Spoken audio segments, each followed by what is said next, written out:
قال عن عائشة رضي الله تعالى عنها أن النبي صلى الله عليه وسلم قال: إذا أقيمت الصلاة وحضر العشاء فابدعوا بالعشاء.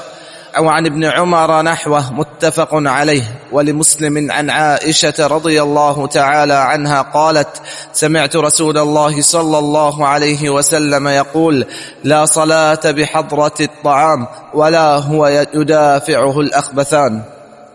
جزاک اللہ خیر. بیان حکم تاخیر الصلاۃ بحضرۃ الطعام، یعنی موضوع اس حدیث کا یہ ہے کہ اگر کھانا موجود ہو تو نماز لیٹ ہو سکتی ہے، نماز کو لیٹ کیا جا سکتا ہے اگر کھانا موجود ہو. کیا حکم ہے اس کا؟ حدیث کی راوی سیدہ عائشہ صدیقہ رضی اللہ عنہا فرماتی ہیں کہ نبی صلی اللہ علیہ وسلم نے فرمایا: اذا اقیمت الصلاۃ وحضر العشاء فابدؤوا بالعشاء.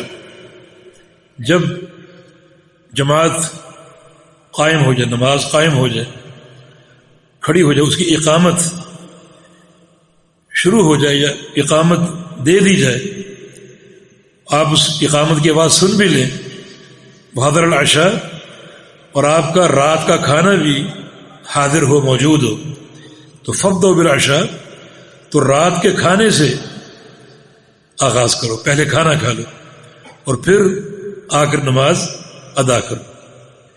ایک اور حدیث ہے، فرمایا کہ لا تؤخروا الصلاۃ لطعام، کہ کھانے کی وجہ سے نماز کو لیٹ نہ کرو. اس کی سند میں کچھ ضعف ہے، لیکن اگر اس کو مان بھی لیں بشرط صحت تو پھر دونوں حدیثوں میں تطبیق کا راستہ ہے اور جمع کا راستہ ہے. ایک حدیث میں کھانا اگر موجود ہو تو کھانے کی وجہ سے نماز لیٹ نہ کرو، دوسری میں کھانا اگر موجود ہو تو پہلے کھانا کھا لو پھر نماز پڑھو. دونوں کے حالات مختلف ہیں. اگر کھانا موجود ہو اور آپ کو کھانے کی طلب نہ ہو، بھوک نہ ہو، اور آپ سمجھتے ہیں کہ میں بڑے آرام سے اطمینان سے نماز ادا کر لوں گا اور پھر کھانا بھی اطمینان سے کھا لوں گا، تو پھر پہلے نماز ادا کرنی چاہیے. اور اگر کھانا موجود ہو اور نماز بھی قائم ہو جائے اور آپ کو بھوک تنگ کر رہی ہے اور کمزوری محسوس ہو رہی ہے اور کھانا لیٹ کرنے میں نقصان کا اندیشہ ہے، تو پھر آپ پہلے کھانا کھا لیں پھر نماز پڑھ لیں. یہ شریعت کی سماحت، شریعت کی برکت اور شریعت کی وسعت ہے جو اللہ پاک نے عطا فرمائی. ابن قیم رحمہ اللہ فرماتے ہیں 10 چیزیں ایسی جن کو روکنا نقصان دہ ہے. 10 چیزوں کو روکنا نقصان دہ ہے. اس میں ایک بھوک ہے، ایک پیاس ہے، اور ایک نیند، اور چھینک، اور قے، اور ہوا، اگر ہوا خارج ہو رہی ہو اس کو روکنا نقصان دہ ہو سکتا ہے، اور دونوں پیشاب، چھوٹا اور بڑا پیشاب، اور منی اگر اپنے مستقر سے جدا ہو چکی ہو اور قریب الخروج ہو اس کو روکنا بھی نقصان دہ ہے، اور بہتا خون، اگر خون ابل رہا ہے تو اس کو کچھ بہنے دیا جائے پھر روکا جائے، یعنی فوراً روکنا نقصان دہ. یہ 10 چیزیں ابن قیم کا قول. تو باہر کیف اگر واقعی کھانے کی طلب ہے اور بھوک محسوس ہو رہی ہو اور آپ کو یہ اندیشہ ہو کہ نماز سکون سے نہیں پڑھ سکوں گا، اطمینان اور خشوع سے نہیں پڑھ سکوں گا، تو پہلے کھانا کھا لیجئے اور پھر آپ نماز ادا کر لیجئے. ابو سفیان بن عیینہ رحمہ اللہ، ان کی مجلس میں ایک اعرابی آیا طلب حدیث کے لیے. 2-4 مہینے رہا، پھر جانے لگا تو سفیان نے پوچھا کہ تم نے ہماری حدیثیں سنی ہیں، تمہیں کون سی حدیثیں پسند آئیں؟ کہا کہ 3 حدیثیں. ایک یہ حدیث اذا حضر العشاء والعشاء فابدؤوا بالعشاء، یہ حدیث پسند آئی. اور دوسری کان رسول اللہ صلی اللہ علیہ وسلم یحب الحلوہ، کہ نبی علیہ السلام حلوہ، مٹھاس پسند کیا کرتے تھے.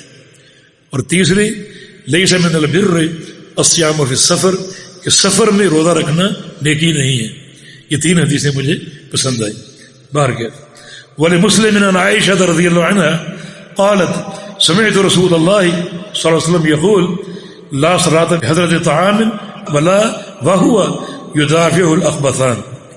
صحیح مسلم میں ام المومنین کی روایت ہے فرماتے ہیں کہ میں نے نبی علیہ السلام سے سنا، فرماتے ہیں کہ لا صلاۃ بحضرت طعام، کھانے کی موجودگی میں نماز نہیں ہوتی، ولا وہو یدافع الاخبثان، اور نہ ہی اس وقت نماز ہوتی ہے جب دو خبیث چیزیں اسے دفع کر رہی، دو خبیث چیزیں، اشارہ پیشاب اور پخانے کی طرف، یہ دو حاجتیں اسے دھکیل رہی ہوں کہ جاؤ جا کر قضاء حاجت کرو، اور وہ ان کو روکے اور نماز پڑھ رہا ہو، اس کی نماز قبول نہیں ہوگی۔ پہلے کھانا کھا لو پھر نماز پڑھو، اور پہلے اپنی حاجت جو ہے وہ قضا کرو، پوری کرو، اور پھر نماز پڑھو، کیونکہ نماز میں سکون، اطمینان، رقت قلبی، حضور قلبی اور خشوع جو ہے وہ مطلوب ہے۔ ان ساری صورتوں میں خشوع کہاں رہے گا، حضور قلبی کہاں رہے گی؟ اس لیے شریعت نے بڑی وسعت اور سماحت کا مظاہرہ کیا ہے اور بندوں کی فطرت کا پورا خیال رکھا ہے۔ جی